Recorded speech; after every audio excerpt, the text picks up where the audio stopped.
Go for liftoff in T-minus 30. Stand by for further instructions, Minnesota Black Robe Regiment. Secondary guidance systems engaged.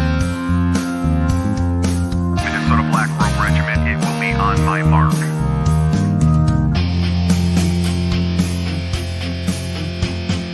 All systems are a go.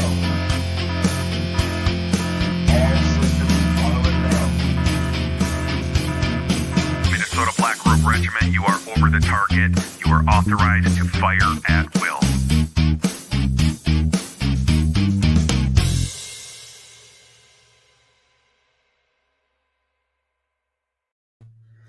Hey, thanks for stopping by Minnesota Black Robe Regiment. You guys are in for a treat tonight. This is episode 2 of the Libertarian Lowdown.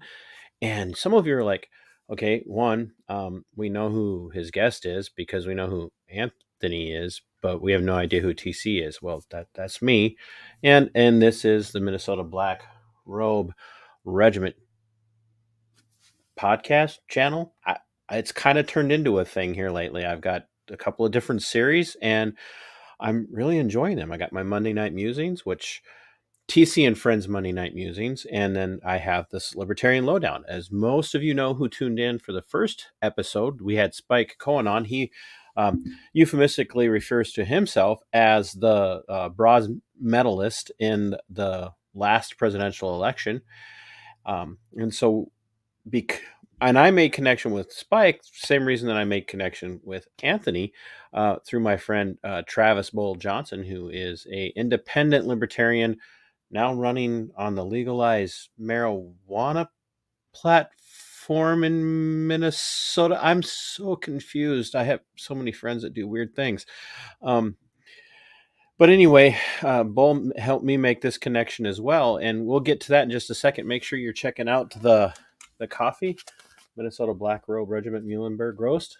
Just had Brandon from Indy's Coffee on. He a Marine veteran who makes coffee, makes this for me. This is a blend that I picked with my supporters. And also check out my merchandise from Second Generation Creations. These guys are phenomenal patriots and constitutionalists, and they make all this stuff. I got these really, really cool slate coasters. There you go. By the way, I have a couple of them that just came in. I ordered them for something else, and don't know if that's going to pan out. But even if it does, here's the deal. I have a Subscribestar, Minnesota Black Robe Regiment podcast on Subscribestar. For the next person who comes in and picks one of the top 2 tiers, you will get one of these as a bonus for the next person who signs up. Top 2 tiers, though. All of my tiers, all of my exclusive content is available to anyone. I don't limit it to tiers. Any of my exclusive content, and right now I have some exclusive Spike Cohen content on the platform, so check that out. And real quick, before we bring Anthony in, I want to tell you about my friends over at Arden Sales Group. Now, you're like, okay, what are you telling us about a sales group for, TC? I'm telling you about a sales group because these guys are fundamental, liberty-minded, constitution-loving patriots here in the state of Minnesota, and they have been very supportive of my work, and I just wanted to tell you about them. And by the way, for the 2 of you over there at Arden Sales Group, you need to be checking your mail here in the next couple of days, by the way.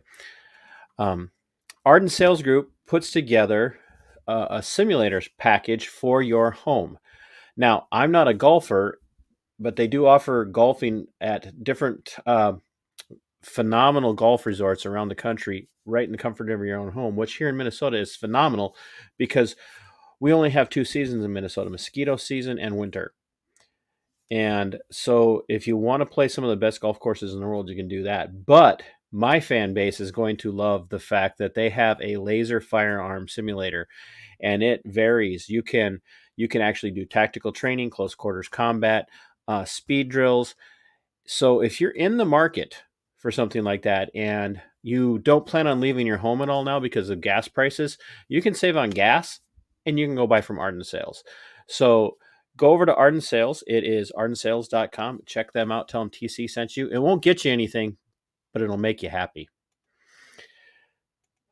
I'm no good at ads. So you're stuck with what you get. So we're going to bring Anthony in now.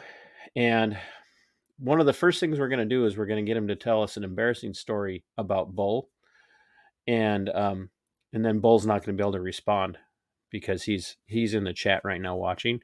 And we're just going to sit here and laugh at Bull while Anthony tells us an embarrassing story about him. Anthony, you are sitting in internet Hades tonight, it sounds like. And you're a little less blurry than you were, but sometimes blurrier than you were before you were less blurry. But your sound is good. So tell us a little about yourself, and thanks for coming on my conservative Republican allegedly constitutional show and telling me why libertarians are the better route. Dude, well, I appreciate you having me on because otherwise I'd be stuck in my travel trailer right now. And like we were talking about beforehand, at least right now I get to hang out in this giant community center. So I'm essentially a traveling activist, liberty activist, not like those liberal activists that most of us kind of get frustrated with, but the good kind, the kind that travels the country literally from coast to coast multiple times, doing outreach to people that want more liberty in their lives, in the lives of their family and their businesses and their communities. My goal has been focused on helping people run for office outside the establishment. So many people are frustrated with the system and give a damn about this country and the people and the liberty that's being lost. But they don't always know where they fit in, right? Or what they can do or how to do it. I was one of those people, right? I was undereducated on the political process as basically an ignorant voter, my whole life. And when you show up and you start getting involved, it can sometimes just be a mammoth, right? That's facing you. So I spent a lot of my time helping candidates run for office. Bull Johnson there in Minnesota is one of them. I've got candidates all across the country that I'm working with.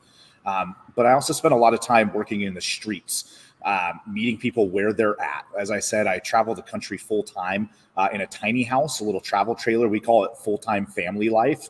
And there's thousands of us all over the country that, essentially live full-time in campgrounds. And it's wonderful. The world's my backyard. I get to homeschool my son, saving him from the indoctrination of the public school system. And all around the country, I get to meet people and just talk about life with them and, meet them where they're at, generally, care about their well-being.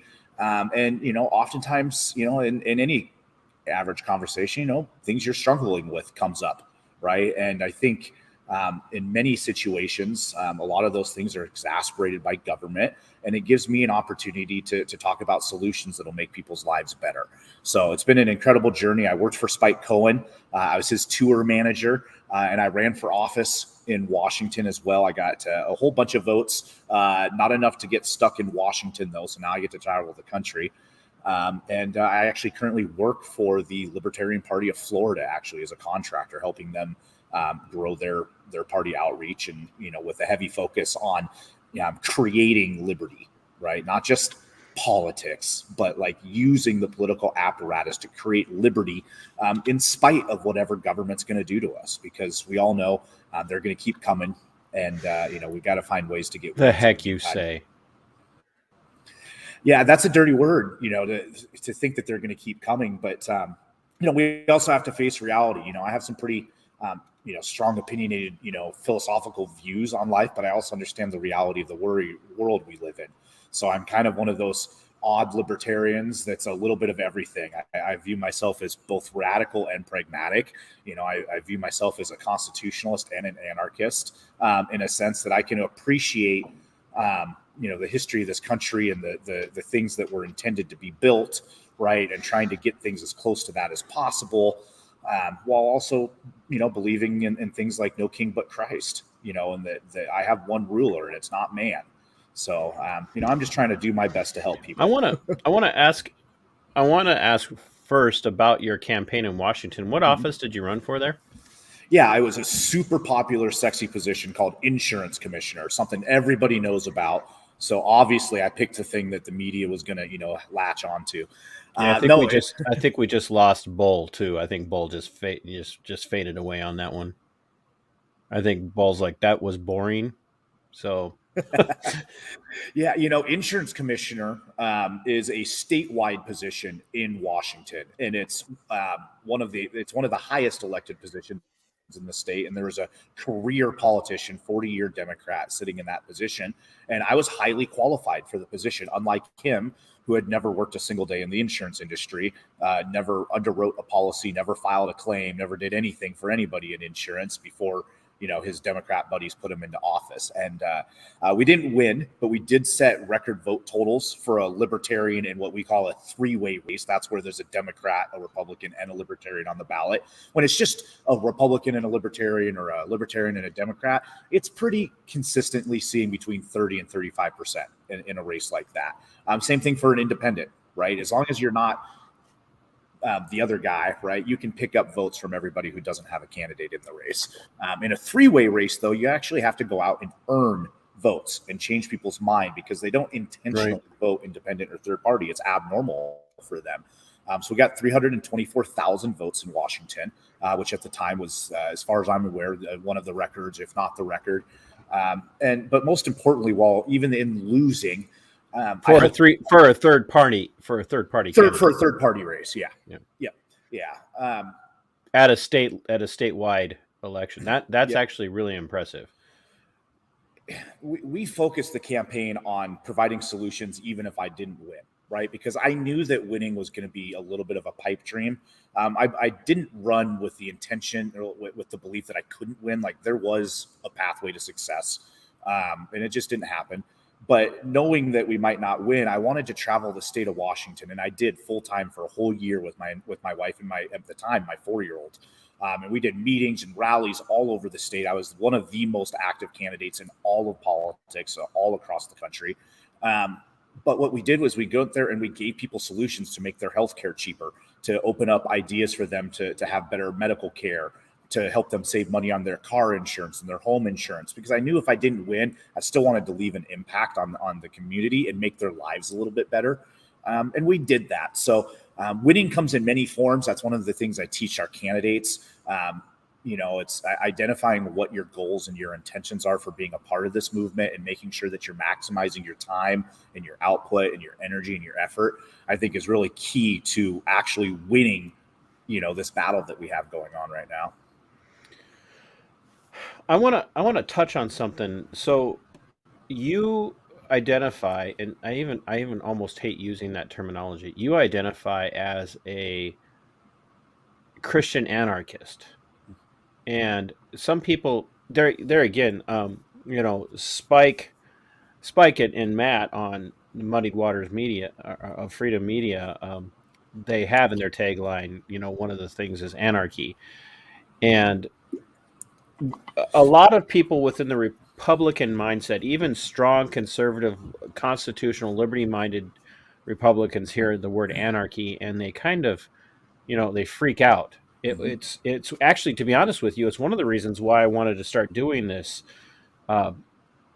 series, is because I want conservative, liberty-minded, constitutionally minded Republicans to be able to reach across the aisle to libertarians who do understand anarchy differently than the mainstream would paint anarchy out to be, so that we don't have to be afraid of allying ourselves with them, and also then feel like we have to compromise on our values, because that's one of the things is not mainstream, grassroots traditionalist conservatives are sick and tired of being sold out by the rhinos and others, as they reach across the aisle to the left and leave the conservative right behind. And we don't feel like we have any allies, but we don't want to give up the party, but we want to fight with people. We want to have people on our side while we're fighting. And I'm going, we have the perfect opportunity right now to reach across that aisle and have those conversations with libertarians, but we have to understand some things. And give me this, one, how can a Christian be a anarchist? And two, what is anarchy truly? Not what the media would use as a scare tactic, but anarchy? Does it look like just mass chaos? Everybody's doing whatever they want. Come hell or high water, nobody has any restrictions on them. Because those two things, as we both know, don't jive with Christianity. Yeah. No, the word anarchy is one, or anarchy or anarchist is one that even scared me for a while, if I'm being completely honest. It scared me to identify as it just for those reasons. And then it's also scared me to identify as it publicly, right? You both figuring out who I am and then also talking about it. And so to be frank, this will be the first time that anybody's asked me these questions. So this is good because I can give some actual heartfelt answers to some things I've talked, I prayed did about. Something right. Yeah. Well, these are things I pray about, right? I love God. I love Christ. I'm always checking myself, looking in the mirror, talking to my wife, talking to other leaders in my life, trying to, figure out what do I believe? What am I being, what's God putting on my heart? And I'll say this first off, when it comes to good traditional constitutionalist, people that have read more than just the First and the Second Amendments, right? People that understand, the difference between federalist and anti-federalist and the decent debates that they had on these topics. I would say that a traditional anarchist is your closest ally, okay? Because we are the only ones that won't use political power to take, to take something from you, to take your rights away, to take your liberties away, right? Everything, damn near everything in the Constitution, and even an anarchist libertarian in theory could support, as long as it wasn't being forced on people, right? There are a few things like, I would say eminent domain that I take some issues with.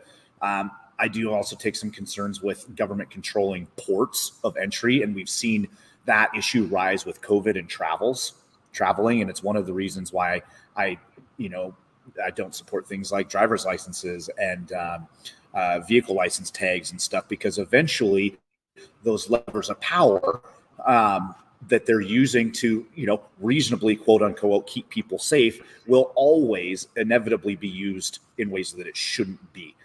So I'm an anarch. Hold on a second there. You brought up something, and I want to, in a friendly manner, push back on it, because I was just having this conversation with somebody else I'm working on having a candidate for statewide office here in Minnesota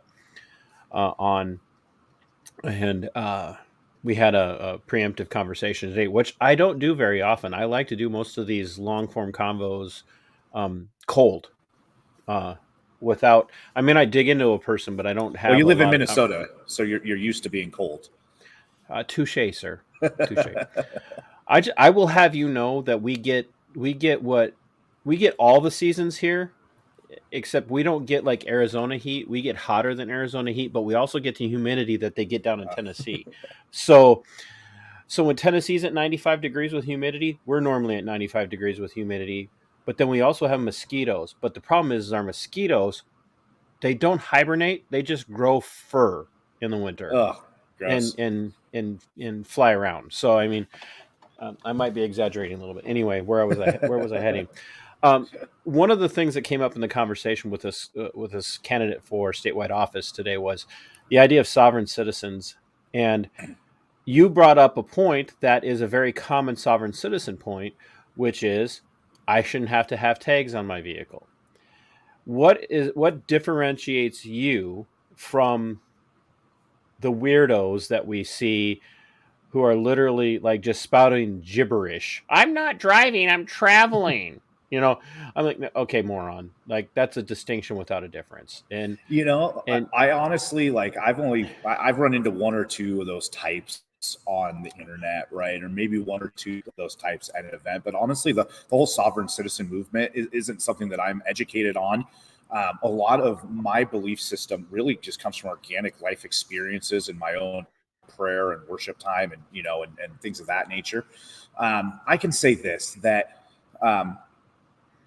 I'm somebody that, like most people, used to appreciate things like government schools and law and order and the presidency and these sorts of things. And what I've come to believe is that the only way that we can have any semblance of peace is to have complete self-ownership. As soon as you remove the idea of consent away, there is no peace, right? Even if there's no active violence per se, there's no punching, kicking, screaming, stealing, right? But you're, impacting the way somebody lives their life when they otherwise would choose an entirely different path. There's an amount of force there that isn't peaceful in nature. So for me, this is my pacifist heart for no violence, for love thy neighbor, for let people to live how they see fit, right? And that's where I kind of come from it. And I do believe that looking historically over thousands of years, that by and large part, the biggest perpetrators of harm are bodies of government, and that individual citizens, even the millions of us all around the world that have done bad things to people, can't come anywhere near inflicting the same amount of harm that a omnipotent state can and often has, including our own federal government that's dropped bombs on black communities in cities, that have dropped bombs on foreign countries, have nuked hundreds of thousands of people. So just holistically looking at the weight and how many people can I hurt versus how many people can they hurt, I'm going to side with the individual. I also understand that of me being able to truly it's probably never going to happen, right? So I can be pragmatic and look for allies, and that's why I do genuinely say, if you support the Constitution, and I don't disown the Constitution. I respect what it was intended to do, right? I see the debates that we're having. And I get it. I oftentimes will, I keep a copy of the Constitution on my desk. It's to honor in that way. I also keep a copy of the Declaration of Independence on my wall. That's my preferred document. The founder. We're getting a little. We're getting some digital interference, digitization, if you will. Going with check you. my mic. Well, forgive me. Hopefully my internet cooperates. Well, that'll just give us an excuse to have you on. It might be the stupid fly that's harassing me. I feel like Mike Pence at the presidential debates. So. I forgot all about that. Anyway, so that was an aside, just because I feel like it. Sometimes liberty advocates have a lot of the same verbiage that people hear in the sovereign citizens, and people are like, you sound a little whacked out, and I'm like, well, the sovereign citizens are onto a few things. They're not completely off. They're just a little off in how they're handling things, and of course then the legacy media does its level best to try and paint any third party that comes up as some sort of just whacked out radical. And the Supreme Vermin, as you and I discussed in chat a little, just very briefly, Supreme Vermin didn't help your cause much at all. And well, even Spike and on their most recent show brought up, I don't wear footwear on my head, I don't. And so, or what? No, wait a minute. That might have been Dave and Robbie, who I know who I'm talking about, from Part of the Problem. But how does being an anarchist jive with your Christianity? And I don't know what flavor of Christianity you have. I just had Buck Johnson on here a few weeks ago before I had Spike on, and he's become an Orthodox Christian, not in a denominational sense. And so I have a sense of where he's at with, Eastern Orthodoxy and whatnot. Where are you at on the Christian spectrum, and how does that jive with the anarchy aspect? In all frankness, when it comes to that entire conversation, I like to say I have a relationship with Christ. Okay. I have many times had long conversations with him. I've been baptized as an adult. You've jumped through all the hoops, haven't you?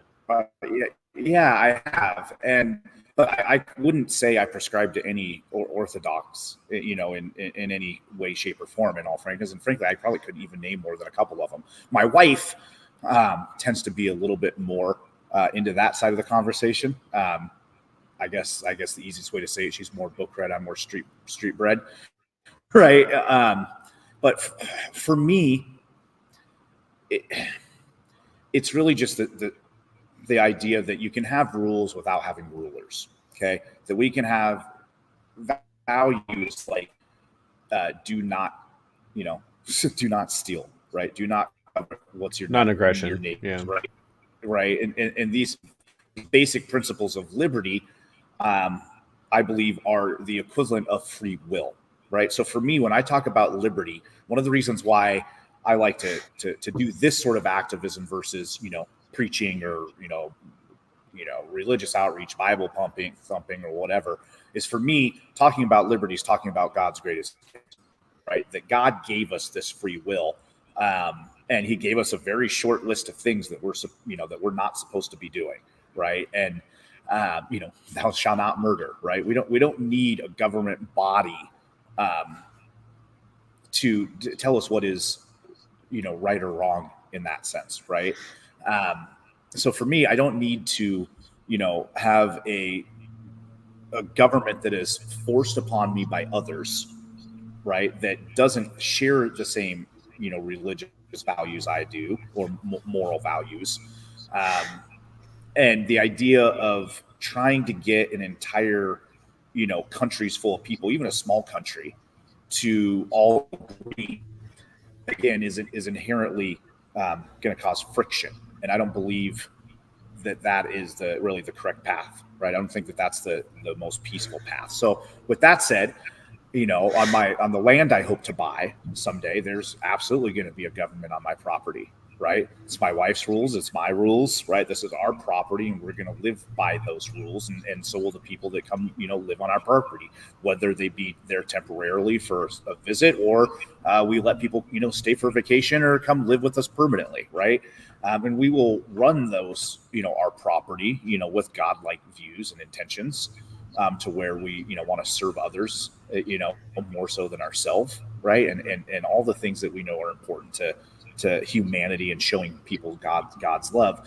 But when it comes to extrapolating that over 1,000 people or 10,000 people or 300 million people, I don't believe that you can do that peacefully.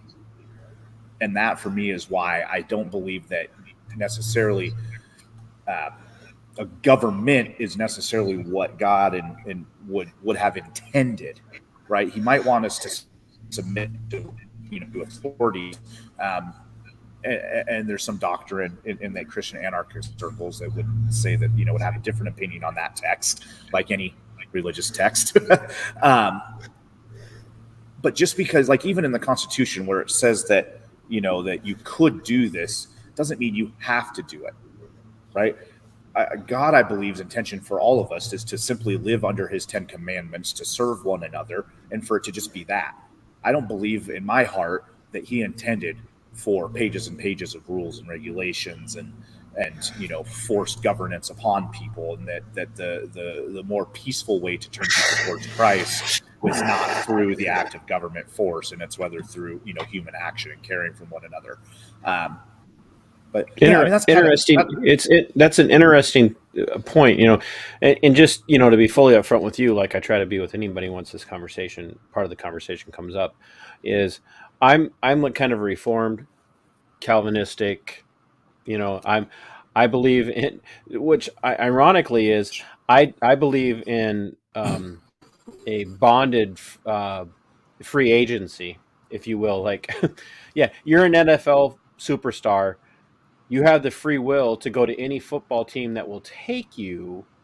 But if you try to show up to a NHL team, they're going to reject you. That's kind of where, like, yeah, you have the free will to play football. You ain't showing up to play for, the Tampa Bay Lightning or the Minnesota Wild.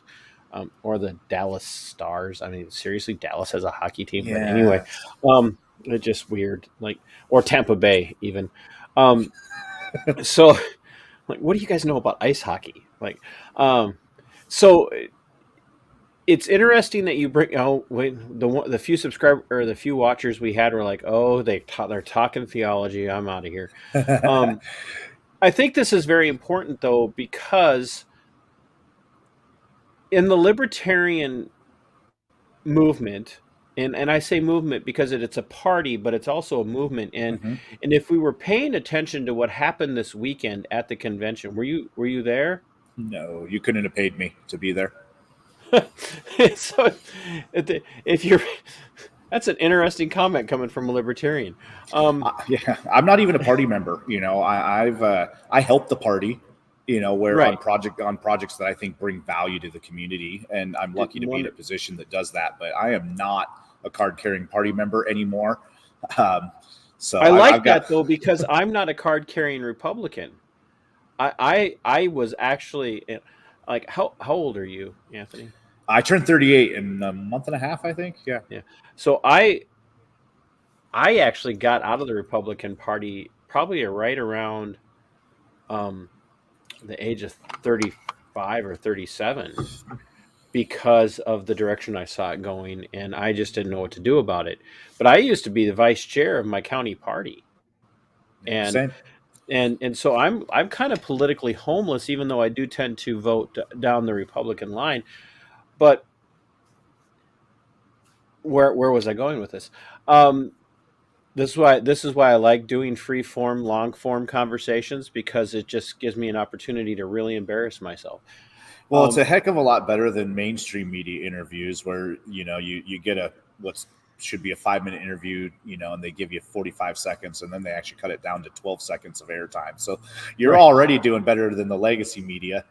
Well, I wish my viewership would show that. Thanks. Well, I'm sure you're streaming more than CNN. So but that's a low Well, bar. So don't pat yourself on the I'm back. definitely doing better than CNN Plus.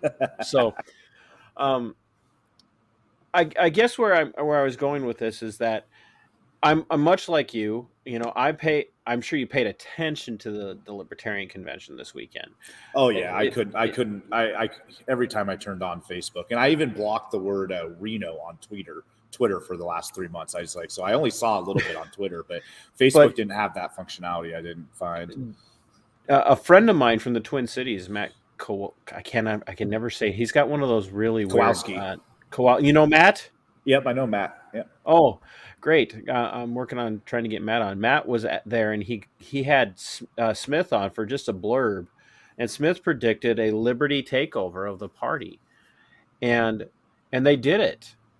And so how this ties in for me is that, for me, Christianity says you're right. Liberty is, those who I make free are free indeed. Uh, but there's also a semblance of governance in that. And when you look at the United States Republic, the highest ruling authority, and I know you're going to answer this right, so I'm going to put myself on the spot and you on the spot. If I ask, if you, Anthony, what's the highest ruling authority, earthly authority in the United States? The correct answer to that is I'm sorry. You want to know what the highest ruling authority? Earthly authority in the United States. Okay. Is the Constitution, the Supreme Court. There you go. That's it. The Constitution. Okay. Right. I was like, which direction are you going with this? Right. So I actually got ask the average American that question, Yep. Republican or DFL or even Libertarian. A lot of them will go the president, whoever it might be. Yeah. And biblically for Christians, whether they be in the DFL or, the Democrat Party, the Republican Party, or in the Libertarian Party, the answer to that for the United States has to be what you just said, which is the Constitution. There is a ruler per se. What I have found as a Christian who is definitely far more conservative in my Christian philosophy is that I do have some variances with the libertarians in that the libertarians don't like to bring Christianity into their philosophy, save people like Tom Woods, who doesn't make any bones about being Roman Catholic. He's clear. He doesn't talk about it a lot, but he certainly doesn't shy away from it if it comes up. How linked into your libertarianism, even though you're not a card carrying party member, how linked into your libertarianism do you believe your Christian ethic is? I think it stems through the heart I have for people, which is shown through my activism and my works more so than my words. And in fact, sometimes I use words that sometimes I have to argue with myself and say, is this what I should be saying? Should I have said it that way? So there's some struggle I have there. But it's like, so it's funny. I was right before I got on this with you. I was poking through your Facebook page real quick, trying to see, what who we have in common and stuff. And I noticed one friend on there, Pastor Ken Valencia Peters. Yeah. He's from Washington State, where I'm from, and he's good friends with a friend of mine, Caleb Collier and Matt Shea out in Washington. Two really good Christian patriots out there that have I know who supported Matt is. Yeah, Matt Shea has supported my campaign. He endorsed me. Pastor Ken's church in Washington was the first time that I ever spoke in a church. And coincidentally, it was as a political candidate, which was oddly, it was not oddly odd. It was extremely odd for me to be essentially politicking in a church. But it was good. And it was funny that you know Ken and I know Ken, and it was his church that opened up his home to me. And then in the basement of the church, I think they do a podcast called Church and State, and I've been on their podcast a couple of times. So it's not something my point being is it's not something I shy away from. It's not something that I necessarily carry on my sleeve, like, hey, I'm a Christian running for office or in politics. But I do specifically try to exemplify the heart for service to others. And I believe that that is one of the most important parts about libertarianism and liberty. And it's not that we have a responsibility to help others, because I don't believe that you're not born with obligations to people. But there is a godly obligation, right? To serve one another and stuff. So that's what's really important to me, which is why, like, when I was campaigning, I was like, I want to help people. Right. And this is truly the reason why I do this libertarian work and this liberty work is I believe that at minimum, even if we get away from the anarchist talk and the constitutionalist talk and stuff, that I believe that the government is a false idol and has been exalted above God, and that we have to start breaking those chains. And if we start breaking those chains, we can start creating, turning people to understanding what free will truly is and how you can use it for good. And then, that's a gift from God, right? So for me, it's about breaking chains for people, breaking their boundaries of their mind that they have, and getting them to turn away from a false idol that I believe is extremely harmful, just like any vice could be in a person's life. Would you say, I'm sorry, my phone is going nuts. I'm getting messages from people telling me to ask questions, and I'm trying to figure out how they're watching because I'm not showing any viewers on right now, which is weird. Normally I at least have one. Bull must have passed out and hit the off button. So I get messages on my phone while I'm doing this. I am my own producer. I don't have a producer or a showrunner. So I'm trying to multitask. So everything you're saying, I'm hearing. I'm just scatterbrained in that. Well, maybe sell a couple more bags of coffee, and you can get yourself a producer someday. It would take a lot more than a couple, right. Sir. Yeah. Do you find that when you're bringing your Christianity, and I see this has actually probably been there again, I'll say it, probably been one of the places where it's been the most difficult for me is that my Christian ethic, my Christian morality is grounded and rooted in the abstract of God's law, which is rooted in the reality of the Ten Commandments. And for a lot of people who are outside of Christianity, and even people within Christianity, it, it's a foreign thought to them to think that the Ten Commandments aren't eternal or everlasting. And because I point out to them, like, these are God's laws for mankind from before time began. These were always his laws, and they will always be his laws.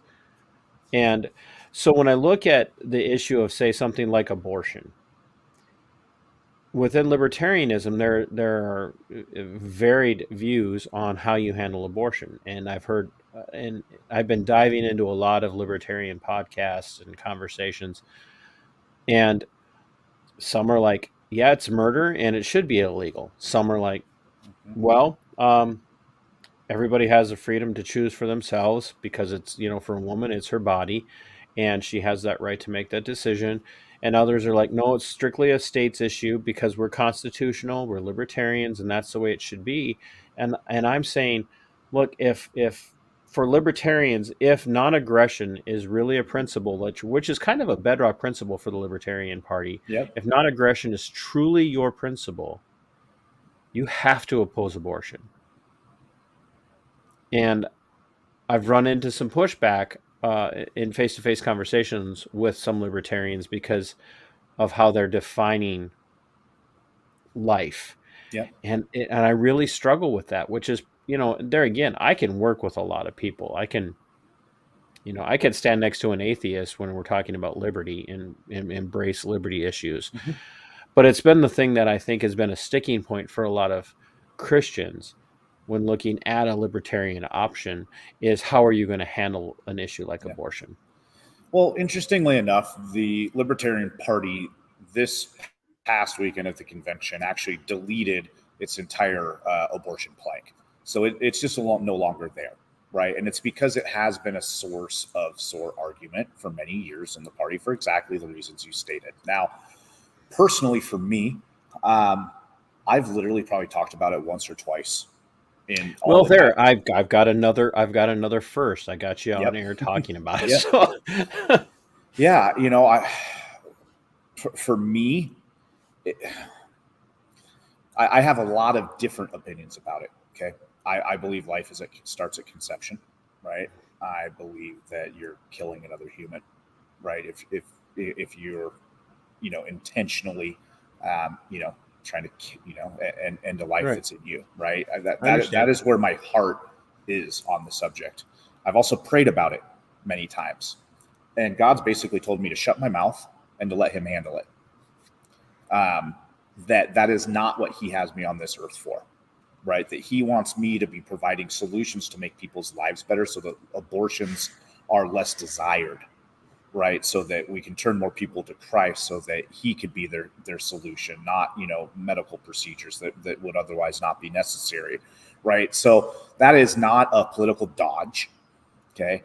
That is something that this is a deeply rooted, issue that I have struggled internally with how do we make it so less people are killed, right? Trust me, if I thought you were dodging, I would tell you. Yeah. But it's simply one that I pray about, and every time I do, he's like, focus on solutions to make people's lives better, and they will turn to you for guidance. They will turn to me for guidance, because they'll believe in what the actual salvation is. So that's where my heart is. That's why one of the reasons why I love supporting Bull Johnson so much is his family's history of adoption, right? And helping a child in need. And my wife, when we first met, there's a passion she had was she wants to adopt a child someday, and perhaps many. She is a Mexican, so I might end up with a whole bunch of adopted. Now we're just going to be completely banned because you just used it. Like somebody will find a way to clip that out and make it sound worse than it was. Oh, I'm sure. Yeah, my Mexican wife wants a soccer team. What can I tell you? I'm doing the best I can, but football.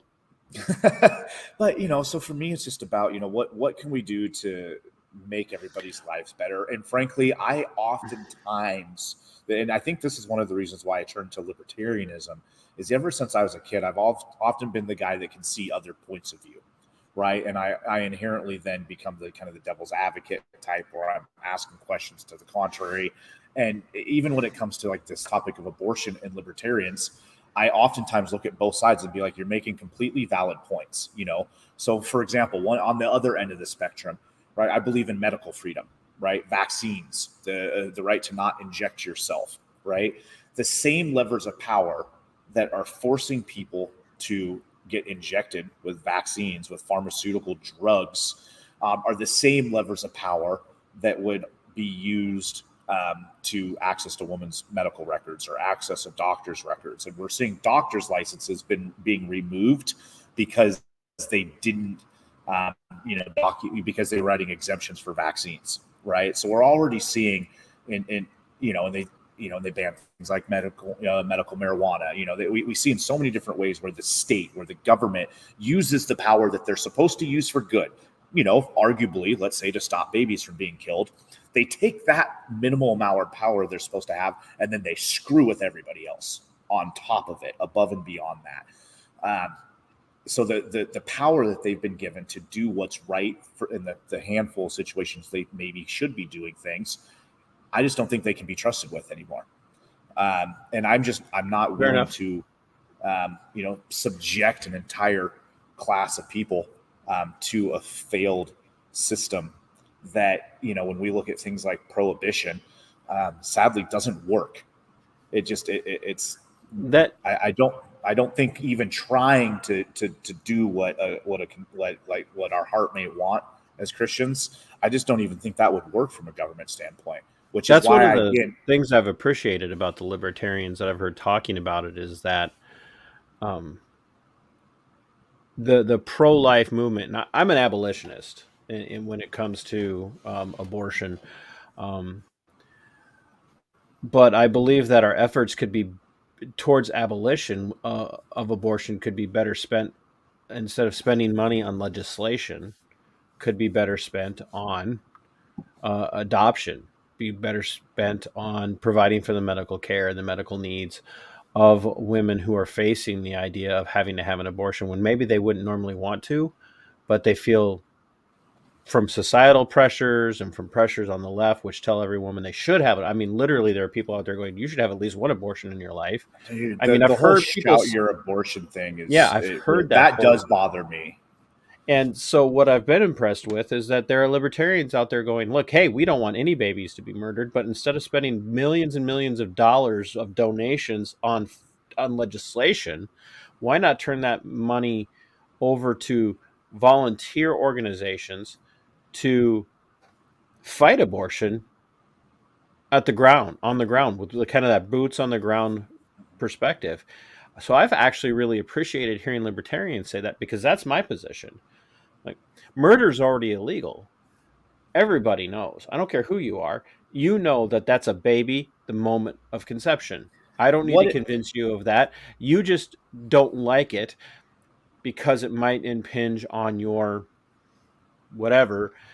So instead of even having those arguments and getting the state involved, let's get in and get organizations involved in rescuing these children.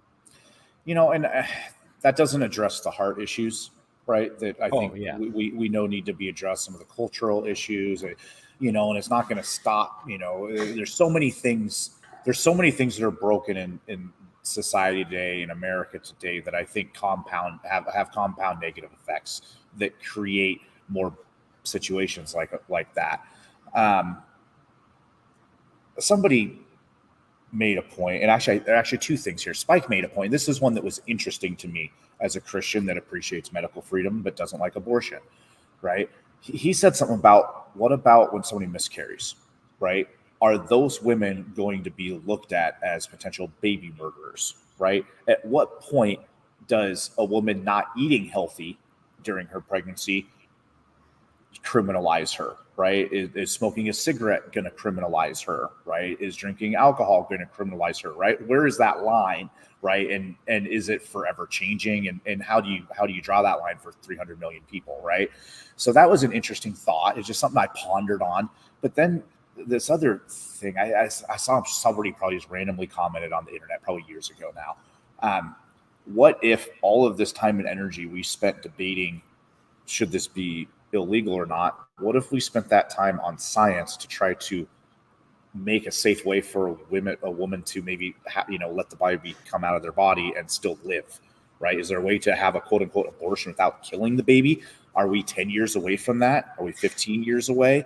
Right? I mean, we're growing babies and other animals, right? Clones and all these different things. And there's a whole host of spiritual issues there that we could talk about what, maybe what's going on, is it right or wrong? But just from the general idea of like, let's say this mom is about to die and you've got a 12-week baby in her stomach, right? And it's either her or the baby, right? When can we advance to a science level to where we can save both?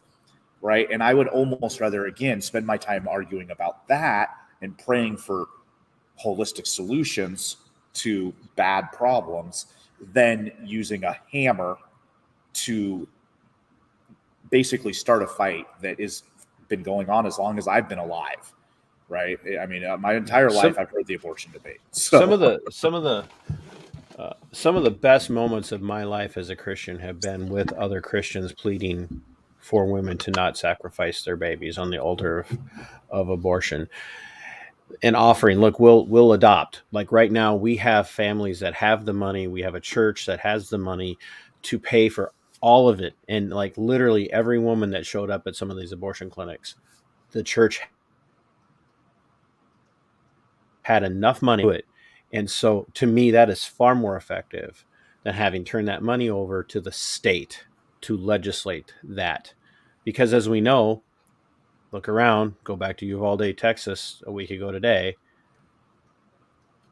we can pass all the laws in the world. It's not going to stop somebody from murdering. So I appreciate your time on that particular thing, because once again, a lot of people who are conservative, traditional, grassroots Republicans struggle with the libertarian take on that. And I think it's important for them to hear, like, here's a reasonable response. I hate abortion. Here's what I would do differently. Does the state have to be involved?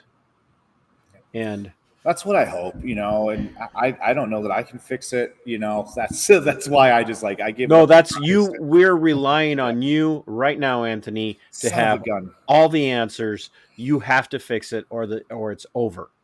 It's a good thing that wasn't, proclaimed in my life by somebody with more power than you. Right? That we get which is literally everybody has more power than me. I could do this. That's all the power I have. That's awesome. So, for you going forward, even though you're not a card-carrying member of the Libertarian Party, you're certainly helping libertarian candidates all over the United States and libertarian movements all over the United States, which means you are kind of pushing people towards the Libertarian Party. Let's be honest. What is your takeaway from the convention this weekend? Because I'm listening to a lot of the people who are coming away from the convention and like, this was a massive win.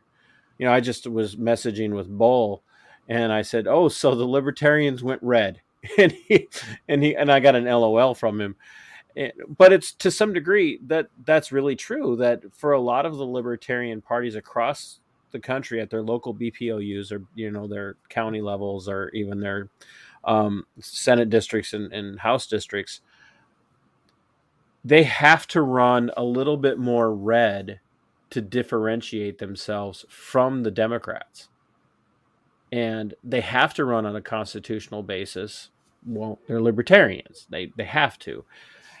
Do you see the Mises sweep this weekend as a positive for the Libertarian Party going forward, or in a help to libertarian candidates, or do you think it's going to hinder them? I think overall it was definitely what needed to happen. There are so many bad actors I believe, in the Libertarian Party that that are falling victim. Well, how should I say this? So I think there's a couple different issues. Honestly, Number just one, be honest. That's no, for sure. Well, I was going to say, so let's back it up a little bit. I was a donor to the Mises Caucus, and I canceled my donations to the Mises Caucus. Okay, I do not believe the Mises Caucus is the end all be all. In fact, I tend to be anti-caucus, right? Because I think it's just stupid that we spend time. It ties you into something and doesn't give you any room to say, "Hey, wait a minute." Yeah, and so for me, I see a lot of value in the things that they're actually trying to accomplish. I think that a lot of the drama on social media is just played out with like a small subset of both groups just constantly hating and being angry at one another. And then I do believe that there's a lot of people that have been involved in the LP for the last handful of years that shouldn't be anywhere near the keys to the party. And as much as I want to trust them, I completely lost that trust and respect for them. So I'm glad that they're gone. Now, I still want to like them as people. I still want to think the best of them whenever possible. And I don't want that to be personal, because if it gets personal, then the whole reason we're here for liberty becomes irrelevant, right? Because that's not what we're here for, right? In large part, though, this is why my concern. Okay, there was almost 900 people there, maybe over 900 people for 4 or 5 days, roughly 20,000 man hours spent at this convention. In Minnesota alone, they had candidates that needed help getting signatures, and they had multiple members, the more active members, out of state the last week to get signatures. Okay, so I say this to my friends that are in the Libertarian Party. It's not that you shouldn't do conventions or that there's not value that can come out of these things.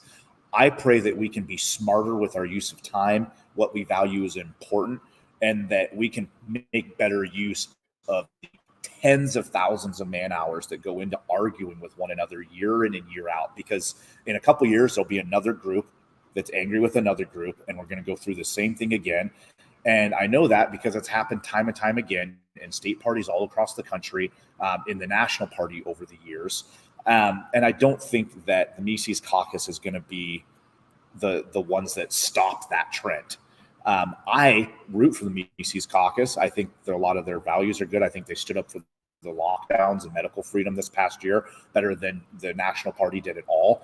I like Angela McArdle, the new chair. She works her tail off for liberty, and she has nothing but my respect. And the rest of for the most part, the rest of the executive board and regional reps and stuff, I've met a lot of these, men and women, working on projects with them. And they all work hard, and they all want similar things to me. They want to see a braver, more bold Libertarian Party that isn't afraid of pissing off the establishment, that isn't afraid to say what's right when it's not popular. And I think, all in all, I think it's a great outcome now in comparison to what we had. So we'll see where they are in 2 years. I told Michael Heiss at one point, it's like, look, I appreciate what you're trying to do here. If you need help with a project, let me know. I'll help you with it. Right. So and that's been my stance. Before we completely lose everybody in there, like they're off in Google trying to find out who Michael Heiss is. Who's Michael Heiss to the Libertarian Party, especially to the Mises Caucus, so people are aware? Yeah, so he's quote unquote like the PAC chair or head of the group. Essentially, he's one of the guys. He started this a few years back. Him and a couple of the other guys. Joshua Smith, and then of course Dave Smith has helped grow it, and Tom Woods. And Tom Woods is a good supporter of mine. He's had me on his podcast a couple of times, and I love Tom Woods. I hated seeing the BS that he was dragged through the certain libertarian circles. I thought everybody was completely out of line with the things that they were saying, to the fact that if it was Johnny Depp, he could have won a lawsuit because some of the stuff they were saying was just as bad as what Amber Heard was saying. Isn't it funny when somebody gets traction? When somebody gets traction and they can't take them on an intellectual level, they'll take them on a low blow level. Yeah. And so Tom, and Spike, and Matt, Spike's co-host. And so Dave, I'm gonna clout chase with you. I'm gonna get you to start pulling some of these people in for me. I was actually chatting with Matt today, so it looks like we're gonna have him on very soon too. Um, more people from the Muddy Waters Media. It's going to completely confuse everyone on my channel. So you were talking about the founder of the Mises Caucus, and and we need to make sure that people understand there's a distinction between the Mises Institute and the Mises Caucus. The Mises Institute is certainly founded on the philosophy and the teachings of Mises, but it in and of itself is not directly linked to the caucus. It doesn't mean that everybody in the institute is directly part of the caucus. The caucus, more than anything, is really the actual grassroots, liberty minded, constitutionally minded wing of the Libertarian Party, which kind of rose up as a response to wokeism and kind of this left-leaning version of libertarianism, which people were starting to struggle with. Like, why, if you're going to go that far left, why even be libertarian? Because it's just another form of authoritarianism. Yep. And so I hear a lot of what you're saying reflects a lot of what people in the Mises Caucus say. You're over here saying, I don't want my hands tied. I don't want to be tied down to that, because if they do go in the wrong direction and I'm linked into that, then I've got a problem with my, if you will, a testimony or integrity. How do I make a decision? Because once you make a decision, go ahead. Yeah, I was gonna say it's that, but it's less them and it's more me. Okay, and I think this is very important. I said this when I quit the party, and I said it to anybody that asked. I of course have concerns with any number of things or people in any of the different groups or chapters or party. Right? I've run through the gamut of opinions on all of the different things. What was happening for me though was I didn't join a political revolution with the intention of joining a political party, and I didn't join a political party with the intention of getting bogged down in all of the same bullshit that we see out of the other two parties. And Right. What was happening was all of this political infighting, and I don't mean the necessarily the online drama, right? That's whatever, right? It's microscopic. I can ignore most of that for the most part. But what I'm seeing is way too many backdoor deals, too many people, throwing shade at one another, trying to work votes and different things. And what was happening was I got us, and then I started to counter that and to whip votes for myself. And I did it for about an hour because I wanted to make sure I was going to be a delegate. Because it's like, well, these guys screw me over. I need to go put in the work to make sure I don't get screwed over, right? And I quickly realized is like, that's not what I came to this party for. And I'm not going to blame anybody else. I fall victim to these things that I know are a waste of time, or that I believe are a waste of time. I said no more. I wasn't going to participate in it. And so it's not whether the LP does something wrong or whether the EC's group does something wrong, because that's irrelevant to me. I'm going to continue to fight for liberty in spite of them regardless. But what I don't want to do is I don't want to become what I hate in effort to save people, because then I've lost myself in this battle. And I want to try to exemplify that for the people that are in my social circles, that it's like, it's okay to say, no, I'm not going to do that. Right. And I feel like I use this with some of my candidates sometimes when I talk about this idea of, identifying what your mission and vision is. Okay. To know why you're doing this, what's the purpose for being here, so that you can then, create an action plan and attainable goals and stretch goals and, all the different things you need to do to run a campaign. But it comes back to the more important aspect that saves some bad, evil people. Most people I find that get involved in politics at the local level, whether they're Democrat or Republican, are doing it because they care about people. They're doing it because, did I lose you? Nope, I'm here. Okay, my mind died out for a second. So anyways, they're doing it because they want to make things better. Now, you and I might disagree with any of their plans, but they're typically good people. And then what happens is they fall victim to the political machine. that once you're elected, you have to toe the line of the party. You have to vote their way on certain bills. You have to fundraise in certain ways. If you don't fundraise, you don't get on a committee. If you don't get on a committee, you can't get your legislation passed, right? And this is one of the reasons why I like Justin Amash so much.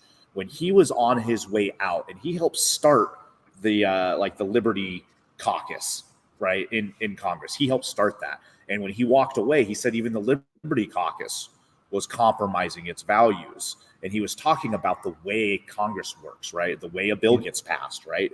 Yep. And so it's the whole system, the whole political system. I was starting to fall victim to it a little bit, right? So I walked away, and now I teach my candidates, like, if you don't identify what your mission and vision are, you're going to be much more likely to fall victim to the ills of society, right? Fall victim to your own bad choices and to the political pressures that you fulfill. But identifying your mission and vision, reflecting on it frequently, praying about it, consulting with your significant other and your close friends, and having them check you, and being able to be real with yourself and tell yourself when you're doing something wrong. I believe that's what makes a difference between somebody that can do good versus somebody that's just going to end up being a leaf in the wind, going to wherever the wind blows. And so that's really important to me. It's funny that you bring it up the way that you do, because especially if you talk to the conservative wing of the Republican Party, and people don't understand that, being Republican is no longer synonymous with being conservative.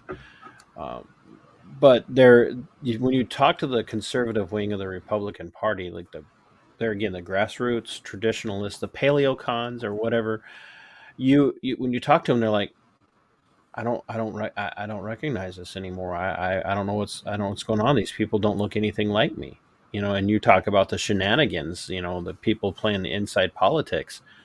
I saw it at the Minnesota Republican Party state convention. You could tell that, they were really trying to make sure the fix was in on some things.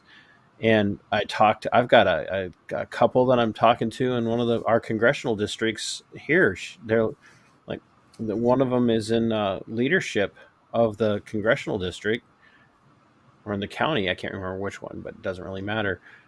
But because the Republican Party Constitution says you will not speak out for that particular entity, you will not speak out against any of the decisions that are made. Otherwise, you will be removed for violating our Constitution. Talk about having your hands tied, which is exactly what you're talking about. Like, all of a sudden, I'm linked into this, I'm tied into this, and now I can't speak my mind freely. What the heck is this about if I'm not allowed to call out, the shenanigans and the BS when I see it? Yeah.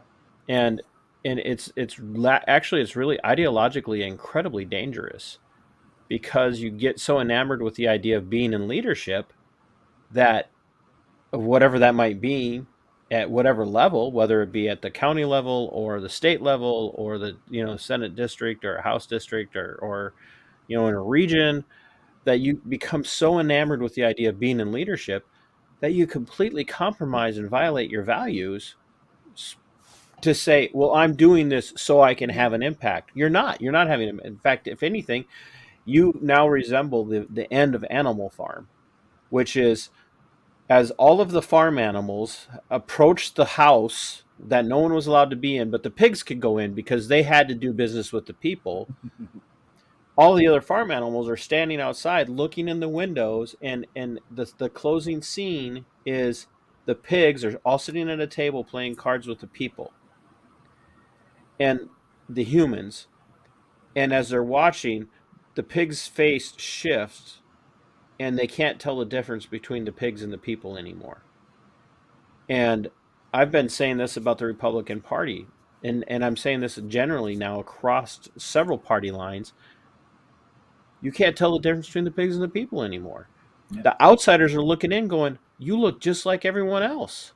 Yeah. You're so enamored with the idea that you're going to have that positive impact that you completely compromise your values and your ethics to stay in that position, and you will not ever accomplish anything. And I think it takes people like you who are willing to step outside of the card-carrying member position, still hold on to the values and the ethics and the principles of the party that you would most closely align with, but be able to reach out to have a conversation with somebody like me, who, once again, I'm not politically affiliated. I'm just a conservative, which I think is what makes me appeal to other Republicans.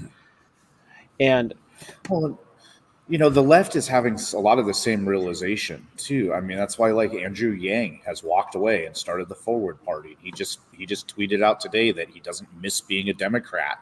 That's why Tulsi Gabbard is essentially walked away. And there's so many Tulsi others. is this close.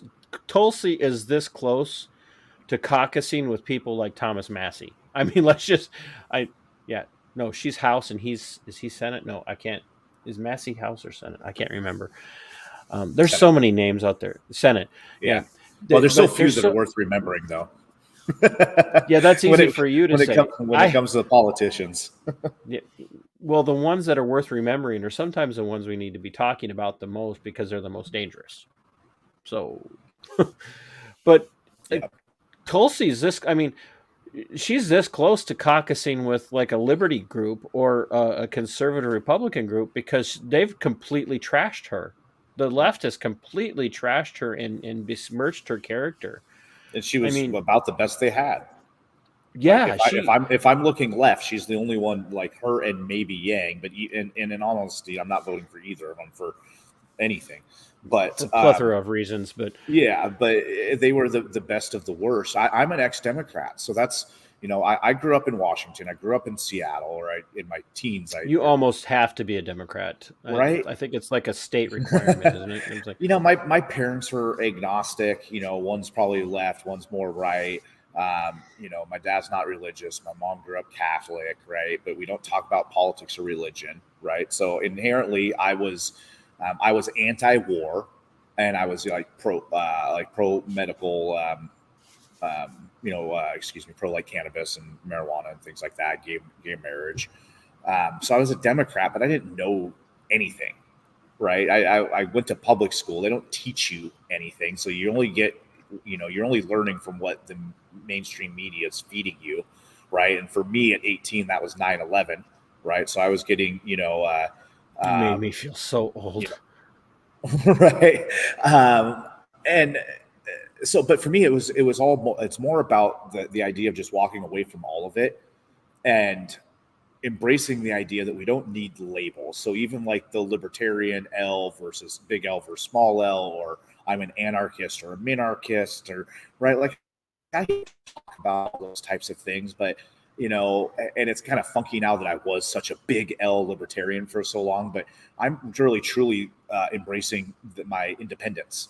They're Massey both filled us in. Massey is in the House and Tulsi is out of Congress. Oh, he's the guy running for office. Of course he knows. I knew that Tulsi was out. My point in that bowl, thank you very much, was not to say that she was actually in Congress. My point was that's how much they've kind of marginalized her, that when you marginalize somebody like Tulsi, you're not pushing her further to the left, you're pushing her further to the center towards the right, and you're going to end up finding her aligning with people that you're like, no, don't align with them, you might become effective. Yeah. If we can shed as many of these labels as possible, I think it'll be healthier for society. When I ran for Washington State Insurance Commissioners, one of the things I talked about is this is a partisan election, and I have to, I essentially have to, pick a political party. And my thing is, what does any political party have anything to do with insurance, right? Why does there need to be a letter next to your name to, denote what party you're affiliated with when you're running for insurance commissioner? I believe that type of thing creates lazy voters, which is why 60% of the Republicans voted for the Republican that I was running against, who is a guy that literally said he could channel the spirits of dead presidents and Genghis Khan in a debate with me that I destroyed him in. And, and he said things like he claimed his mother's work experience as his own. He has mental issues, legitimate autistic, mental deficiencies. And he also was in a car accident, had some brain damage. This is how bad the guy was I was running against. I didn't talk about any of that. All I did was talk about the issues, because I'm not going to attack a guy with, mental health issues. Especially not when, anyways, that's a whole other story. I knew the guy, right? I knew the guy. I wasn't going to attack him. But anyways, the Republicans voted for him, and I got, I think the breakdown was about 40% of the Republicans voted for me, 60 voted for him, and none of them had a clue what the position was that they were voting for because they don't know what insurance commissioner They just saw is. the R. They saw the R and they voted. And I knew that would happen. And I wanted to show them how ignorant they are. Now, I wasn't doing that because I wanted to slam them or make them feel bad or make them feel stupid. I wanted to wake them up. And what's happened now after the fact is I had so many, because again, 40% of the Republicans did vote for me. And if they voted for me, it wasn't by accident. It's because I talked to them. Right? Or yeah, there was an intentionality to it. Right? Because otherwise they were not voting for me. They saw what happened and their eyes went like, oh my God, Anthony, it is as bad as you thought it was. So again, that was a win for liberty there, to where they vowed to never do that again and to hold their own friends and families more accountable and stuff. So, but for me, I'm like, let's just get rid of the party labels altogether, right? You can still be a Republican or a Democrat or whatever you want to be. You can be a damn unicorn for all I care, right? But you don't have, why does that need to be on I think I like that. ballot? I think that should be another one of the fringe parties, the damned unicorn party. Oh no, but we got the pirate party. Have you seen that here recently? Yeah, they got a pirate party now. I saw. Yeah, Democrats, they steal from people and keep it. Right? But well, not that the Republicans do much. They just tax you differently and give it to a different version of the military-industrial complex. yeah, Boeing versus Raytheon. It's just pick your poison this year. I don't want to keep you for too long because you're an hour ahead of me where you're at now. No, I think we're both at the same time. But... Oh, are you on just this side of the Yeah, timeline? I'm what 8:45. It looks like. Oh, hey, yeah, you are on just this side of the timeline now because I think it changes in Tennessee. So I'll tell you what, that's one of the hardest parts about traveling. Because when I was Spike's tour manager, right, we did 2 cross-country tours on the bus, and I'm talking 20-hour days, right? I barely slept, and I'd have meetings. I'd be on the East Coast, and I'd have meetings, at midnight, after an event, and then I have meetings at 6 a.m. the next morning with a different part of the country. And and now I travel. You're like, okay, whose 6 a.m. are we having this meeting at? Because if you're on the West Coast, it's your 6 a.m. Mm-hmm. That's a little later in the morning for me. If it's my 6 a.m., your butt's not going to get out of bed. So I never missed a meeting, and to this day, I don't believe I ever have. Same way as I always respond to emails and messages, because it's just one of those things I think is important. But it was one of those fears I always have, is like, oh my God, I got to get the time zone right. And then not only the time zone on my alarm, but also in my head. Oh, yeah. Well, it's funny that you say that, because I don't know if you're familiar with Joshua Slocum. He hosts the show Disaffected. It's I think it'd be right up your alley, because I think Joshua is more of a classical liberal, more of a libertarian, and he has a podcast that's kind of exploded over the last couple of years that is about cluster B personality disorders and how it's impacting politics and social structure in the United States. And he happens to be an openly gay atheist who shows up on shows like mine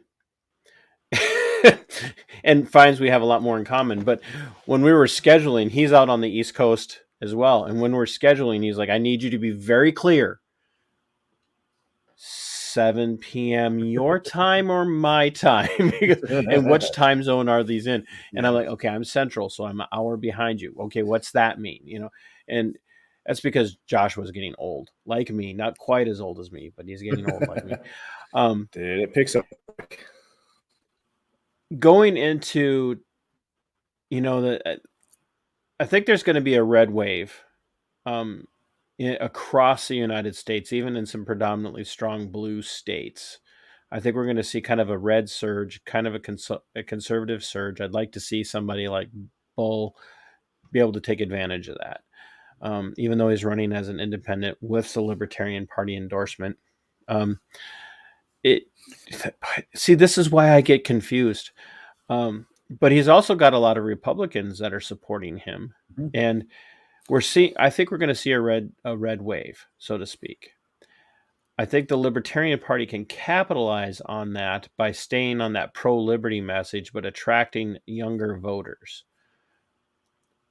As we look going forward, do you think the Libertarian Party is going to gain ground if the Mises Caucus can keep it together and stay on message, avoid the infighting, but attract these younger voters who maybe aren't, they don't see the Republican Party as representing them, and they definitely don't see the DFL as I keep saying DFL because I talk so much to Minnesota candidates. I know the what you mean. the Democrat Party representing them, they're going like, I kind of really agree with the Republicans, but they're a little too weird or stringent on a couple of things. Do you think this could become the beginning of something for the Libertarian Party? And I know people are like, well, we've been around for a while, but let's just be honest. The credibility of the Libertarian Party didn't really get any traction here until the last couple of years. I think you hit on a really important word, credible. Okay, because that's what it's in. That's what's important now, and people view credibility differently. I think that's what's important for libertarians to realize, which is why when you and I were talking, I can radically support somebody like Vermin Supreme because he's going to reach people that maybe I can't. Right? Right? But being credible is what's important, and that means having professional staff. That means doing the work to show up and earn people's trust and respect, to be putting out ideas that make people's lives better and actually helping make their lives better so they begin to trust you and respect you, because you can't earn somebody's vote if they don't like you or trust you. Okay. That's just not as a third party. So they have to be doing that first. And if they do that and they start professionalizing on a much more aggressive, quick pace, because this is one of the things I think the biggest issue. It's not necessarily one ideology party or the other.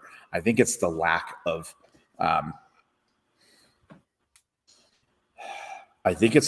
we need to win now to save more lives. And what I mean by that is I don't think that we as a party have been working hard enough, fast enough, aggressively enough. If I was starting a business, right, I could create an apparatus for that business a lot quicker and faster than pretty much anything I've seen in this Libertarian Party. Everything's, with the bureaucracy in the party, things can be stagnant. It can take forever to get things up on websites, right? Versus as an individual outside the party, I don't have to ask anybody's permission for anything. If I want something to go up on the website, put it up on the website for myself. You're digitizing again. It's something about when you move. Did you wrap yourself in tinfoil? I have a couple tinfoil hats just in case the NSA is listening. Different colors. They are. Trust me.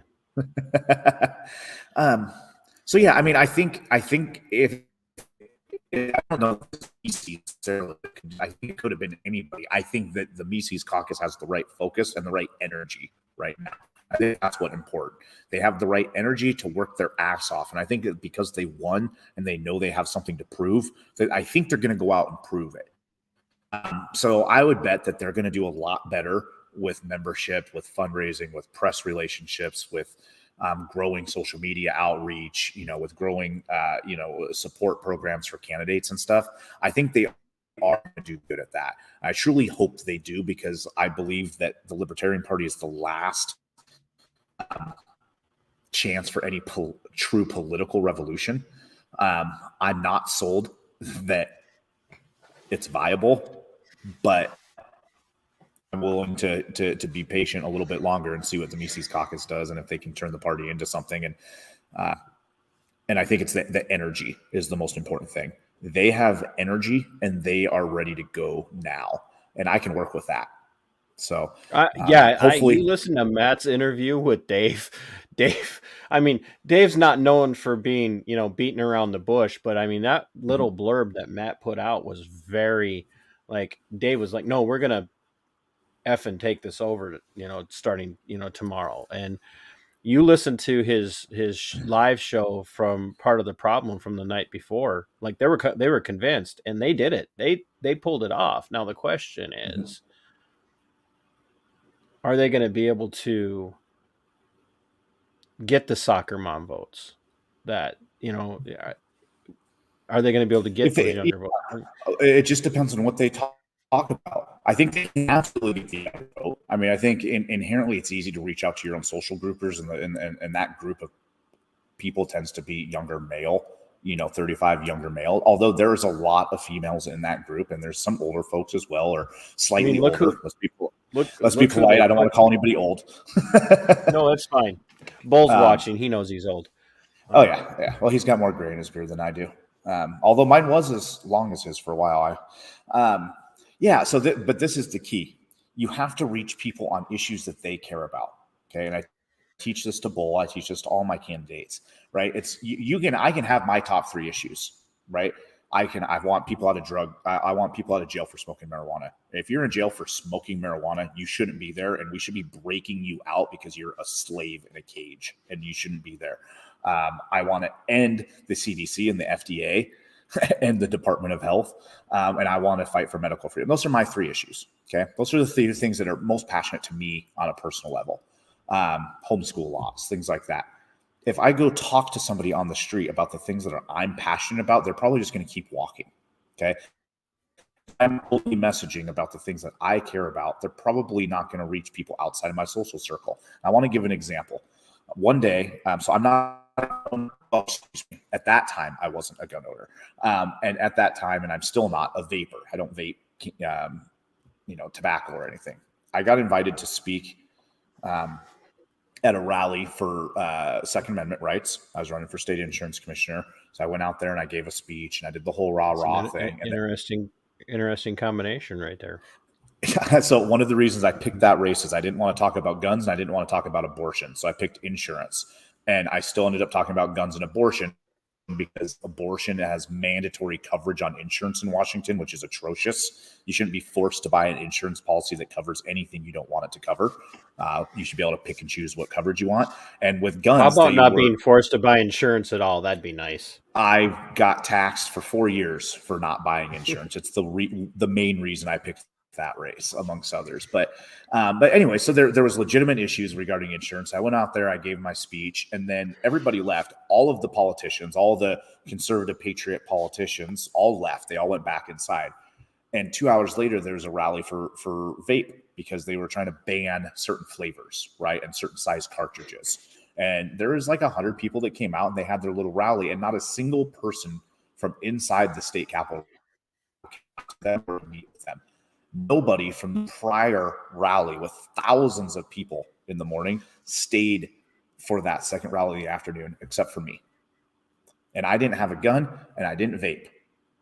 And it's because I, even if it doesn't impact me directly, let's hear what they have to say. I care about, and let's give them a voice. More importantly, let them know they support you.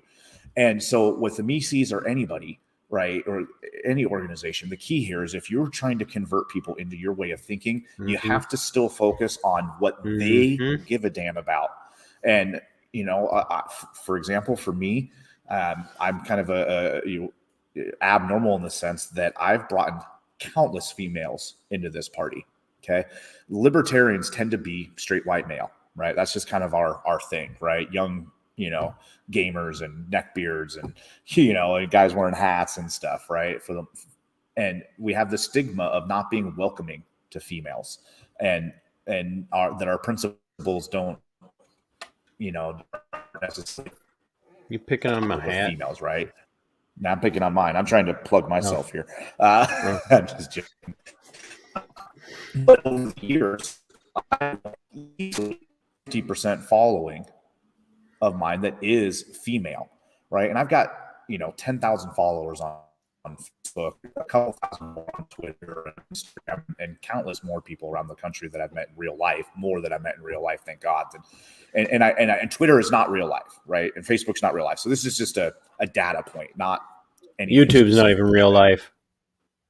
Right, for sure. But even in that, libertarians pages will usually have 10, 15, 20% followers that are female.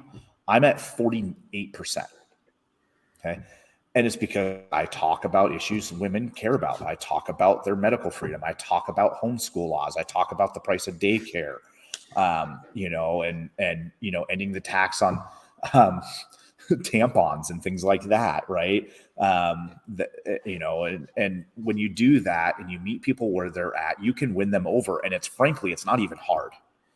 I have had so much success in one-on-one conversations and small group meetings all over the country, getting people closer in line with my ideas, or at minimum making their life better with a solution to a problem they had, even if they're never going to vote Libertarian, right? They're starting to think outside the box. They're thinking. And then, They're right? thinking. And that's a you know, water it. You know, you got to plant the mustard seed and water it, and then sometimes they got to grow it on their own. Sometimes somebody else has to come in and water it and help them out along the rest of their journey. But I think the Mises Caucus can do that. I pray that they do that, because we have too many people that are being hurt by government, and it absolutely has to stop. And I'm in this for my son, right? I'm in this for my future family. All of the corny reasons. I'm in it for this general idea of wanting a peaceful society. And if we don't stop what we're doing, we're going to turn into Cuba. We're going to turn into Venezuela. We're going to turn into Greece, where there are dollar collapses. We're going to turn into China. We're going to turn into Russia slowly and slowly and slowly. And that's going to have bad outcomes for people all over the country. And I don't want Or that. we're going to turn into the Ukraine, which is like, you know, you're throwing out corrupt countries. I had to throw that in there on my end. Oh yeah, I mean we instilled their democratic government.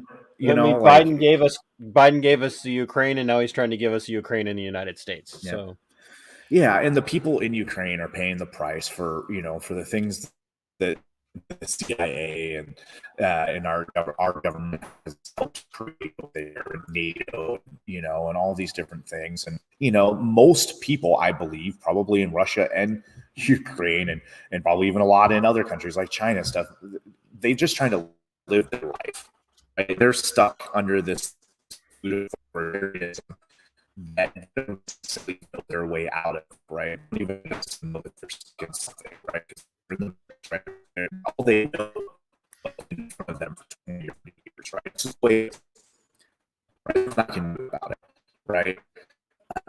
But when you meet those people and you give them solutions to their life, as opposed to, oh, I don't know, you know, bombing their countries or overthrowing their governments or arming their oppressors on other sides and engaging in, you know, clandestine, you know, warfare and stuff that we know is going on through any number of redacted, you know, unredacted documents over the years. It's just you can't help but see like all the bad that's been doing, right? How we've created these issues over years. It's not just that Russia and Ukraine are fighting today. You know, it's not just that Russia's bad, although Russia is very bad, right? There are so many layers to it that nobody's talking about. And for the most part, the people there just want to be fucking left alone and to live their life, right? Or they want to be free from, you know, Russia coming and stealing their homes.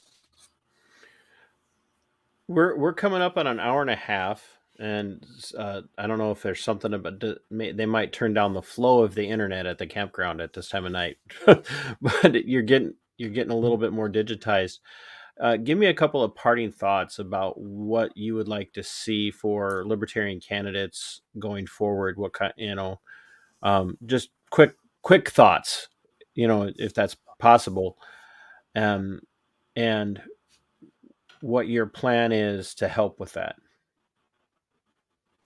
Yeah, you know, what I want to see is our candidates putting a little bit more effort in tomorrow than they did yesterday.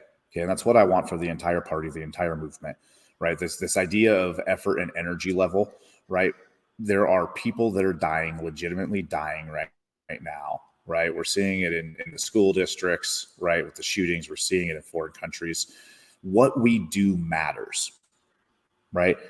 Embrace that and work your ass off. If you are willing to work your ass off and you're fighting for liberty, I will do everything I can to help you personally, to get you connected with other people that will help you, to get you the resources you need. and get you the training you need to be more successful. I will never claim to be the end all know all of how to do this libertarian thing. It's one of my mantras. The road to liberty is tongue in cheek from the the Ma roads jokes that we talk about, but also with the idea that there isn't just one road, that there's many roads, right? And we all have to find our own path. And my family, we're doing this full time. We travel the entire country helping libertarian and independent candidates and doing outreach to voters and stuff. So if you'd like to stay in touch, theroadtoliberty.com. I have all the social medias. I'd love to hear from you. I'd love to ally with you. And I'd love your help making sure that my son can be free. And if you're willing to help me with that, I'll be forever indebted to you, because that's all I really care about. I was listening to you and scrolling through your website, hopefully provoking people to come look at your website instead of trying to look at our faces. So. Yeah, the one picture of my kid on the entire internet was right there. I typically keep my son out of social media. I tried to get past that right away. I don't. Oh no! I put him there. We decided to put him there, but we made the choice years ago to keep him off of social media. He turned 7 this month. And that was before politics. And ever since I got in politics, I've been so glad that I keep him off of social media. Wait, but when I built my own, he doesn't have his own Twitter yet. No, he just reads mine over my shoulder, and I have to make sure I'm using kid appropriate language, which is good. Like I said earlier, sometimes I struggle with my word choice. And I'm like, maybe I didn't need to drop that in there. Maybe God would have chosen a different way. So I got him looking over my shoulder sometimes, and I'm like, all right, let's be a better human here for his sake. It's a good reminder, yeah. Yeah. So, yeah. Well, I appreciate you having me on. I'm always happy to dive into these conversations, and thank you for making me think about things a little bit too, because this is a conversation that I haven't had, so I appreciate that. If you ever want to talk homeschool or travel life or living in a trailer, I'm always happy to come on and chat some more. Well, we're a homeschool professional family. We started our kids at kindergarten and worked them all the way through. They did not spend a single day in a government institution. So, send me all of your resources, all of them. We're having a blast. Yeah, you're on your own. You're on your own, bro. Figure that out. That's like you're a libertarian. I'm not. No. It's not easy. I mean, and because one of the ideal things about home education is you're gearing your children's education to your each individual child. Mm-hmm. You actually are coming up with an IEP for each child, where you have to really jump through hoops to get that done in a government school. Each child is getting their own IEP, and they're actually a lot of times learning through osmosis. So while you're educating one of the kids, another one of the children is listening in, and it's very helpful. Sarah says she would love to chat further about that. Sarah, are you talking to me, or are you talking to Anthony? Because I'm sure Anthony would like to talk too. But yeah, you can always message me, because I can tell you all sorts of things not to do, like don't be mean. Our children try our patience so often. Sarah's a local libertarian that I met through school board activities over in her school district. I got asked to show up to start shooting video, and her school district does not like me anymore. They didn't like me after the first meeting when I showed up. So, well, I hear school boards don't like reporting to the parents. So no, they really don't. They want to report to the teachers, and the teachers want to report to the school boards, and the superintendents want to be in charge of all of them, but not answer to anybody that's actually in charge. It's especially here in Minnesota. The whole damn thing, anyways. Sarah, if you want to talk to Anthony, you can go to his website and he'll talk to you about homeschooling. I know he'll answer messages there, and you can also find him on my Facebook page, and you can message him through there. We actually have on the website, if you subscribe, there is a forum. I just built the forum a couple of weeks ago, actually, for homeschooling. And the idea here, the main reason I built this website was, one, in case I get kicked off of Facebook, I needed some place to scream scream to the world how much I hate the government. But more importantly, it was a place to bring libertarians together to share ideas and resources. So there's a candidate group, there's like an affiliate group, there's an agorism group, and then there's a homeschool group. And the hope there is homeschool families will come in and say, hey, I homeschool, this is what I do. And then folks like Sarah that have questions can be like, hey, I need help with this. Can you give me some suggestions, right? And for it to be more liberty-minded people, I'm not trying to create a new Facebook or anything. Like, it's not meant to be big and to have everything you need. It's just meant to be a community. We don't need another Facebook, bro. Right. It's just another technocratic oligarchy that'll like try and take your life down. So you'll end up being at the pigs, looking like at the people by the time you're done. Yeah. What would it, like, what's your schedule like? Are we going to be able to convince you to come up here? Because Bull and I are talking about putting together a Liberty Coalition to draw conservative Republican, constitutional Republicans together with liberty-minded, constitutionally conservative libertarians to provide assistance and support and help and encouragement across the state of Minnesota. That's not, focused on, you have to be like lockstep with exactly where I am in this particular ideological position. Like, the movement in Minnesota right now is pretty divided. Like, if you don't agree with me on this particular issue, you're a rhino, and I'll call you a rhino on the stage, and I'm like, well, I'm literally not a rhino, but just because I disagree with you doesn't make me one, and I'll call a rhino. Like, anybody who knows me knows I got no problem with that. Like, a lot of my content over the last few weeks has been about calling out the rhinos in the Republican Party. But what Bull and I are really kind of focusing on doing is saying, like, one of the reasons why I wanted to start this series and have people like you and Spike and Matt and others on is because I think we have to start reaching across the aisle. If Bull and I can pull this off and we start having, events, what's it take to get you up to Minnesota? I mean, I know we're going to probably have to get you up here before winter. Yeah, well, I'm within driving distance. Well, you drive everywhere, so everything is driving distance. So. Well, not with gas prices. Not with gas prices. I was supposed to go all the way to Maine. I was going to do so. We did. Were you going to Pork Fest? I was going to go to Pork Fest for the first time, but so the journey with the trailer, we did a whole year full time in Washington. And then I did 6 months on the West Coast, which is stupid. I shouldn't have done that. I should have changed my plans. But anyways, and then last year in 4th of July weekend. I'm not going to argue with you, by the way. Yeah, I should have called an audible. It's probably my one kind of regret in the last handful of years.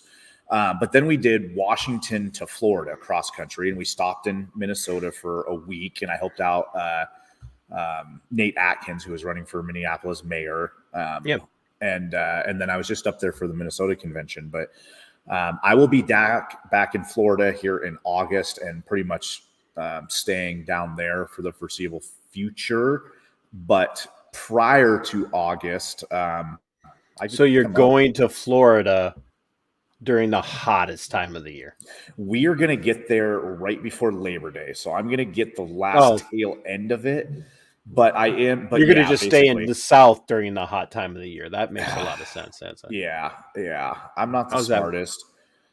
Sometimes I'm not the smartest. But so I'll say this, though. For the last 2.5 years, I've basically had the best weather in the country every single day.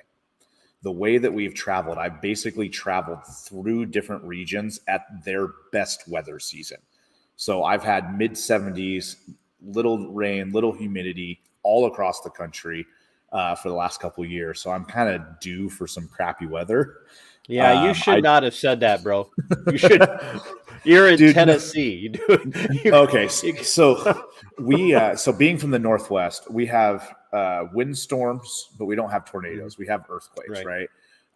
We were in Florida, and I shit you not, the first week we left Florida, as we're heading north, there was a tornado 40 miles from me, an E3, I think, tornado, that we had 2, not tornado watches, but warnings that I literally had to go hide. And because it was like, hey, it is about to happen, right? And I'm looking out the window. I'm like, yep, that's a tornado cloud, right? That could trigger. So like, it was just ironic that my wife and I were all of a sudden like, maybe we should have just stayed in Florida for a couple of months longer and then like dipped out. I don't know, but I am concerned because I live in a trailer, right? So I'm a magnet for the worst kind of storm. So be praying for me there. Pray that my house doesn't leak. But that's one of the downfalls of trailer life. The pluses are I get to spend a lot of time with my family and travel the world, and the entire country is my backyard. I just need it to not rain too much and not be too windy, and I'm fine. That's all the help I need. A little less rain, a little less wind, and I can take it. We had one of the most severe outbreaks of tornadoes in the history of the state of Minnesota on December 15th. Yep. People are like, December. I'm like, yeah, December 15th. I remember that. I went to work that day and I was bundled up. And by the time I got off of work that day, I was down to the bare minimum that I could wear for the job I was doing at the time, and not get fired. And it was it was Wow. 68 degrees by the time I got off work, and I got caught in the tornado on the way home. Oh, my And goodness. I thought I was going to die. I'm like, Wow. this is it, because there was no getting out. There was literally no getting out. Like everybody's like, get out, get in the ditch. I'm like, there was nowhere to go. Wow. It was I drive a Traverse, and it was literally picking my Traverse up and bouncing it. It was that close. Wow. And then I found out later that I literally drove through the tornado line. I had no idea. It just came out of nowhere. Wow. Hey, Anthony, I really appreciate your time. I ended up keeping you longer for the small talk at the end. I would love to explore having you back on, maybe to talk more intently as part of this series about specific issues, and maybe for a shorter show where we're just picking a topic for a show and working through it, even if it's like how do we help candidates. But once again, if we can get through, if Bull and I can pull this off, and we can find a way to get you up here, because we're all poor. Bull's a farmer, and I work in a warehouse now, so we'd love to. I think you'd be fun to have on stage as a speaker for an event, and we might even be able to feed you. We still have eggs up here. Yeah. So Oh, far. God. They didn't burn down all the factories in Minnesota yet. We did burn down the one, so we're expecting gas prices to soar and egg prices to go over that. So time to go to a tractor store and get yourself some chicken. Yeah, well, I'm working on that on a different angle. But yeah, well, keep me in the loop, and we'll see what absolutely. we can do. Absolutely. I appreciate the time, and this was a fun conversation. I appreciate it. If you could think of anybody else you think would be good to come on here, whether they're well known or not, I'm not really. I like to have some of the big names on just because they're fun to show people that they're human. But if there's anybody else you think that would be a good fit, just reach out to me and let me know. I'd love to have them on. Yeah, I got a couple people coming to mind. I'll message you. Awesome, thank you. Go get out here. Go spend the last of the evening with your family before the rain comes. Yeah, I'll go about bedtime for the kid. I'll go kiss him goodnight. Thanks. All right, take care. Thank you. Hey, thanks for tuning in. I would ask, if you haven't subscribed to the channel so far, please do that now. There's a couple of options down there. If you're watching, you can subscribe right in the screen, or you can go down below in the description area and subscribe. Please go to Subscribe Star, pick a tier. I know I sound like I'm begging, but the show isn't. It's just to the point where, even though I've got somebody that's kind of supporting me on the side, on the DL, they're not, I don't know how to describe it. It's just not easy to keep this up. Expenses keep coming in. I got to keep the internet. Like, I have to have the internet to do shows and whatnot. And I do this on a lot less money than I was doing it when I first started it. I'll tell you that. So if you haven't yet, please go to the Subscribe Star. It's scrolling down below. It's a $3 tier, and there's a $5 tier, and then there's a couple of other tiers above that.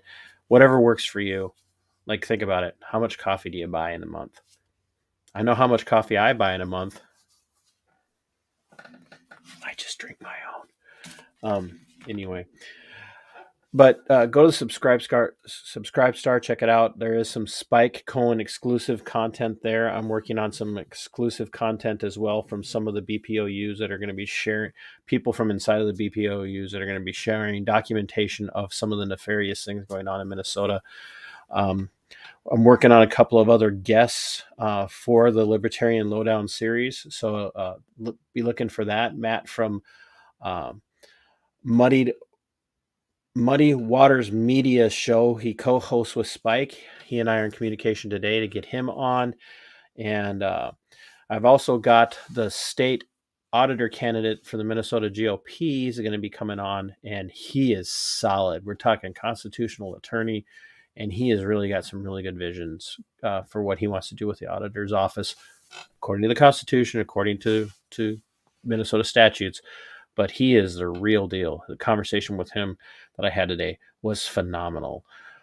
So once again, like the video, comment on the video. You can hit super thanks now if you're watching this in playback. You do not have to do a super chat as a live stream. You can actually do a super thank you while watching the playback. You can find me on Facebook. You can find me on Twitter. At Robe Regiment on Twitter, Minnesota Black Robe Regiment podcast on Subscribestar. I'm on Telegram. If you have questions, if you have content that you'd like to see addressed, if you have a guest that you think I should have on, help me connect with them, and I'll do that. I'll have them on. I don't care if they're somebody from your neck of the woods or if there's some big name that you happen to have a connection to. I'll have them on. People are people. Big people don't intimidate me. Famous people don't intimidate me. I don't think they should intimidate you either. But it is fun to have them on sometimes. So anyway, Bull, thanks for this connection with Anthony, and let's make sure we get to rolling on this coalition, so that we're pulling people from across the divide between conservative constitutional Republicans and constitutionally minded, more traditional libertarians. Thanks for watching, and until next time, my friends, sic semper tyrannis. We are going for liftoff in T-30. Stand by for further instructions, Minnesota Black Robe Regiment. Secondary guidance systems engaged. Minnesota Black Robe Regiment, it will be on my mark.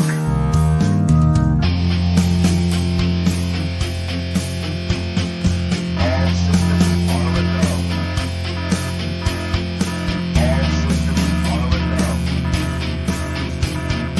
Minnesota Black Robe Regiment, you are over the target. You are authorized to fire at